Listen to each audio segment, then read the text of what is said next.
नमस्कार दोस्तों, मेरे ख्याल से आप में से 90% लोगों को इस वाली स्टेप डाउन कन्वर्टर के बारे में बहुत ही अच्छे से पता होगा, क्योंकि इलेक्ट्रॉनिक्स फील्ड में ये अगर किसी ने नहीं देखा है तो वो इलेक्ट्रॉनिक्स के बारे में कुछ नहीं जानता है। आज के दिनों में ये जो स्टेप डाउन कन्वर्टर है ना, ये हम हमेशा ही बहुत सारी जगहों पर इस्तेमाल करता हूँ मैं भी, और आप में से काफ़ी सारे लोगों के पास भी ये मौजूद होते होंगे। मेरे साइड से लगभग महीने में 50 से 60 पीसेस ये मैं सेल करता हूँ, उससे भी ज़्यादा कई महीने में हो जाती है। तो बात ये आ जाती है कि जब भी मैं इस स्टेप डाउन कन्वर्टर को मार्केट से खरीदने जाता हूं तो हमें लगभग बहुत सारा पैसा देना होता है। बल्क में लेता हूं तो भी हमें ज़्यादा पैसा देना होता है।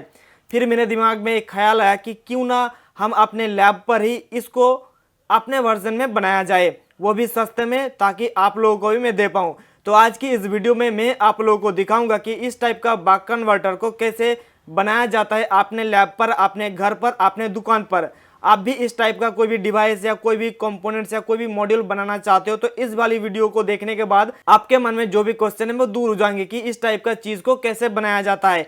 तो मैंने इस टाइप का चीज को बनाने के लिए पीसीबी डिजाइन करा हूं। यहाँ पे देखिए, बहुत ही अच्छा और प्रीमियम क्वालिटी का पीसीबी है। तो ये पीसीबी को मैंने कैसे डिजाइन करा हूं, मैं चलिए एक एक करके टूट के दिखाता हूँ कि ये एक पीस इस टाइप से आपको देखने को मिलेंगे।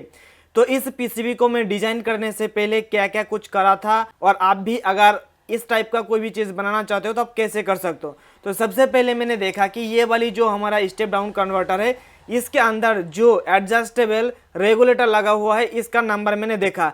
तो इसके ऊपर लिखा हुआ है LM2596। इस वाली रेगुलेटर का मार्केट के अंदर जो प्राइस है ना, बहुत ही ज़्यादा है। तो मैंने सोचा कि कॉस्ट को और भी कम करने के लिए मार्केट में इससे ही सेम टू सेम और एक अलग सा नंबर का रेगुलेटर मिलता है, जिसका नंबर है LM2576S, जो कि इससे कहीं कम कीमत के अंदर वो हमें मार्केट से इजीली मिल जाती है। उसके बाद मैंने देखा कि इसके अंदर एक कॉइल लगा हुआ है 470U का। उसके बाद 2 कैपेसिटर और छोटे छोटे कुछ कंपोनेंट्स लगा हुआ है। तो सारी चीज मैंने यहाँ से मैंने नहीं उठाया।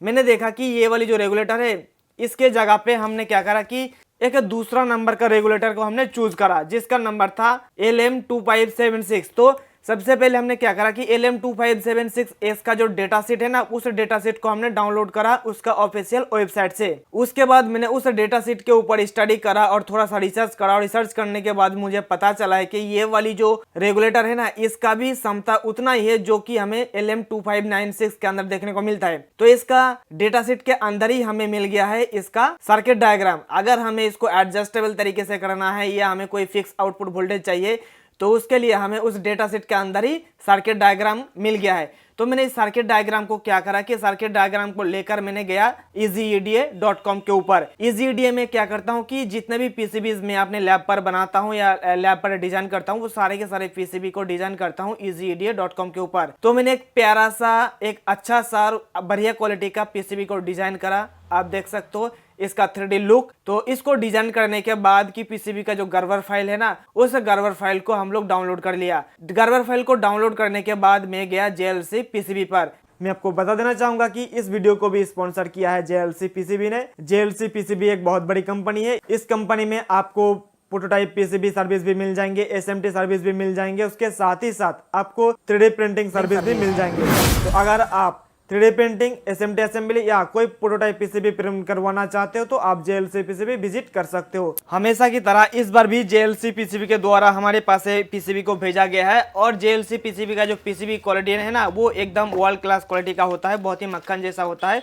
तो मैं इसको काट लेता हूँ, और काटने के बाद मैं इसका पीसीबी को बाहर निकलता हूँ। बाहर निकलने के देखिए अभी ये काम करेगा या नहीं करेगा, इसको आइडेंटिफाई, इसको टेस्टिंग करने के लिए मैंने कुछ क्वांटिटी में इसको मंगवाया हूँ। 1 2 3 4 और 1 5, यानी कि 5 के अंदर 1 2 3 4 8 पीस करके, यानी कि टोटल 40 पीस अभी मैं मंगवाया हूँ। अगर ये अच्छे से काम करेगा, हम लोग अभी अपने लैब पर एक्सपेरिमेंट करेंगे इसको लेकर कि ये सही से काम कर रहा है कि नहीं। अगर ये सही से काम करने लग गया तो आप लोगों को बहुत ही कम कीमत में देने की कोशिश करूंगा। अब बात ये आ जाती है कि हम इसके अंदर कंपोनेंट्स कैसे लगाएंगे। देखिए, हमने कुछ यहाँ पे मॉडिफाई करा हूँ अपने हिसाब से, और पीछे साइड आपको इसके बारे में सारे डिटेल्स में जानकारी मिल जाएंगे। हमारा चैनल का लोगो आप देखिए deepelectronicslab.com का, और ये कहाँ पे मिलेंगे सारे जानकारी यहाँ पे दिया हुआ है। इसका गर्वर फाइल भी आप लेना चाहते हो फ्री में ओपन सोर्स, तो आप हमारे वेबसाइट से ले सकते हो। और इस मॉड्यूल का हमने नाम रखा हूँ DELS RM1। DELS का मतलब होता है डीप इलेक्ट्रॉनिक्स लैब शॉप, जो हमारा ऑनलाइन स्टोर है। उसके बाद RM1 का मतलब होता है कि रेगुलेटर मॉड्यूल नंबर 1। अगर हम इन फ्यूचर में इसी टाइप का कोई दूसरा मॉड्यूल बनाएंगे तो RM2 रखेंगे, रेगुलेटर मॉड्यूल 1 और रेगुलेटर मॉड्यूल 2, इस तरीके से हम लोग मॉड्यूल का नाम देंगे। तो अभी फिलहाल के लिए चलिए कि इसके अंदर जो भी कंपोनेंट्स इसके अंदर लगाना है, सारे कंपोनेंट्स को लगा के इसको टेस्ट करके दिखाता हूं कि इसका आउटपुट वोल्टेज हमें कितना मिल रहा है। मैं आपको थोड़ा सा और भी बता देता हूं, अगर आप में से किसी को भी हमारा इस वाले पीसीबी का गर्वर फाइल चाहिए तो आप हमारे वेबसाइट deepelectronicslab.com विजिट कर सकते हो। तो चलिए आप देख लेता हूं कि एक पीसीबी को फाइनल कंपोनेंट्स लगाने के बाद कैसा दिखता है और कैसे हम लोग इसको बनाता हूं, इसको एक बार देख लेता हूं। सबसे पहले तो एक जगह पे पीसीबी को फिक्स कर दिया, उसके बाद पीसीबी के लिए जो हमने स्टेंसिल बनाया था या बनवाया था जो भी जेएलसी पीसीबी के द्वारा ही, वो हमने स्टेंसिल को सही सलामत यहाँ पे प्लेस कर दिया हूँ। प्लेस करने के बाद जो हमारा पीपीडी पेस्ट होता है उस पीपीडी पेस्ट को हमने लगा दिया हूँ। ये जो स्टेंसिल आप देख रहे हो ना, इस स्टेंसिल के अंदर आपको एक साथ जितने भी पीसीबी के अंदर पीसीबी था वो सारे के सारे एक साथ बना सकते हो, लेकिन हम अभी एक ही पीस बना रहा हूँ आप लोगों को इसको टेस्ट करके दिखाने के लिए। तो पीपीडी को लगाने के बाद हमें एक इस तरीके का कोई भी कार्ड या इस तरह का मेटल के जरिए आप लोगों को पीपीडी पेस्ट को सही सलामत हमारे पीसीबी के अंदर प्लेस कर देना है। कुछ इस तरीके से आपको देखना पड़ेगा कि पीपीडी पेस्ट इधर उधर ना भाग जाए, नहीं तो आपका ही लॉस होगा। पीपीडी पेस्ट का कीमत ज्यादा होती है। देखिए पीपीडी पेस्ट को लगाने के बाद जब हमने स्टेंसिल को हटाया, आपको इस प्रकार से नजारा देखने को मिलेंगे। अभी हमारा ये पीसीबी के अंदर कंपोनेंट्स को प्लेसमेंट करेंगे। पीसीबी के ऊपर कंपोनेंट्स को प्लेसमेंट करने से पहले आपको ये देखना होता है कि कौन सा कंपोनेंट्स कहाँ पे लगेगा।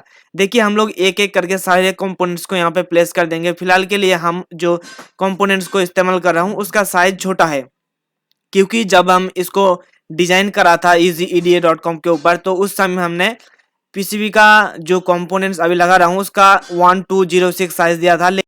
इसके ऊपर अभी जो कंपोनेंट्स बैठ रहा है ना, इसका साइज उससे भी काफी छोटा है, 0606 साइज का।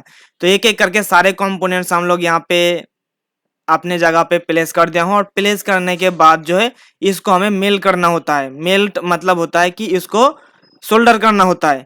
तो हमें इस पीसीबी को कुछ हॉट प्लेट के ऊपर रखना पड़ेगा। तो हमने 3-4 साल पहले एक हॉट प्लेट बनाया था जो कि एलसीडी एलईडी का जो बैकलाइट होता है उस बैकलाइट एलईडी को निकालने के लिए, वो अभी हम लोग एसएमडी पीसीबी को असेंबल करने के लिए इस्तेमाल करता हूँ। तो यहाँ पे देखिए हॉट प्लेट के ऊपर हमने रखा इस पीसीबी को, और हॉट प्लेट के ऊपर रखने के बाद हमने इस हॉट प्लेट को लाइन के साथ कनेक्शन कर दिया हूँ। और उसके बाद आप लोगों को देखने को मिलेंगे कि इसके अंदर जो हमने पीपीडी पेस्ट दिया था वो अपने आप गल के या मेल्ट होके सही जगह पे सारे कंपोनेंट्स बैठ जाएगा। लेकिन ये कंपोनेंट्स छोटे होने के वजह से कि इसका जो लेग्स है ना आर पार नहीं जाता है, तो इसलिए हम लोगों को क्या करना पड़ेगा, थोड़ा सा ट्विजर की मदद से अपने जगह पे प्लेस कर देना पड़ेगा। नहीं तो अगर सेम टू सेम साइज का कंपोनेंट्स होता तो हमें कुछ नहीं करना पड़ता। देखिए हमारा कंपोनेंट्स अभी तो बिल्कुल हो चुका है। अभी हमारा जो डुअल इन लाइन का पैकेज का जो कंपोनेंट्स है वो हम लगा देंगे। 2 कैपेसिटर है और एक प्रीसेट है। तो इन दोनों को लगाने के बाद आपको दिखाता हूँ कि हमारा ये स्टेप डाउन कन्वर्टर मॉड्यूल काम करता है कि नहीं। अगर आप इस मॉड्यूल का गर्वर फाइल डाउनलोड करना चाहते हो तो आप हमारे वेबसाइट deepelectronicslab.com विजिट कर सकते हो। चलिए अभी इसको मैं टेस्ट करके आपको दिखाता हूं, और उसके बाद अगले वीडियो के अंदर आपको इसको मशीन के जरिए टेस्ट करके दिखाऊंगा इसका लोड वगैरह कि ये लोड कितना दे रहा है, इसका रेगुलेटर सही से काम कर रहा है कि नहीं। फिलहाल के लिए देखिए चालू होता है या नहीं। तो यहाँ पे देखिए हमारा जो ये मॉड्यूल है, स्टेप डाउन मॉड्यूल है, ये सही सलामत चालू हो चुका है। तो मुझे उम्मीद है कि आपको ये वाली वीडियो बहुत ही पसंद आया है और बहुत कुछ आपको जानकारी भी मिला है। अगर आपके मन में इस वीडियो को लेकर या इस मॉड्यूल को लेकर कुछ भी सवाल या सुझाव है नीचे कमेंट करके बताइएगा। और ये वाली मॉड्यूल हमारे ऑनलाइन स्टोर पे बहुत ही जल्द आ जाएंगे, आप लोगों को कुछ दिन बाद इसको ऑर्डर कर पाओगे। तो आज के इस वीडियो में इतना ही दोस्तों, हम फिर मिलते हैं नेक्स्ट वीडियो में। तब तक के लिए उसे ऑल द बेस्ट।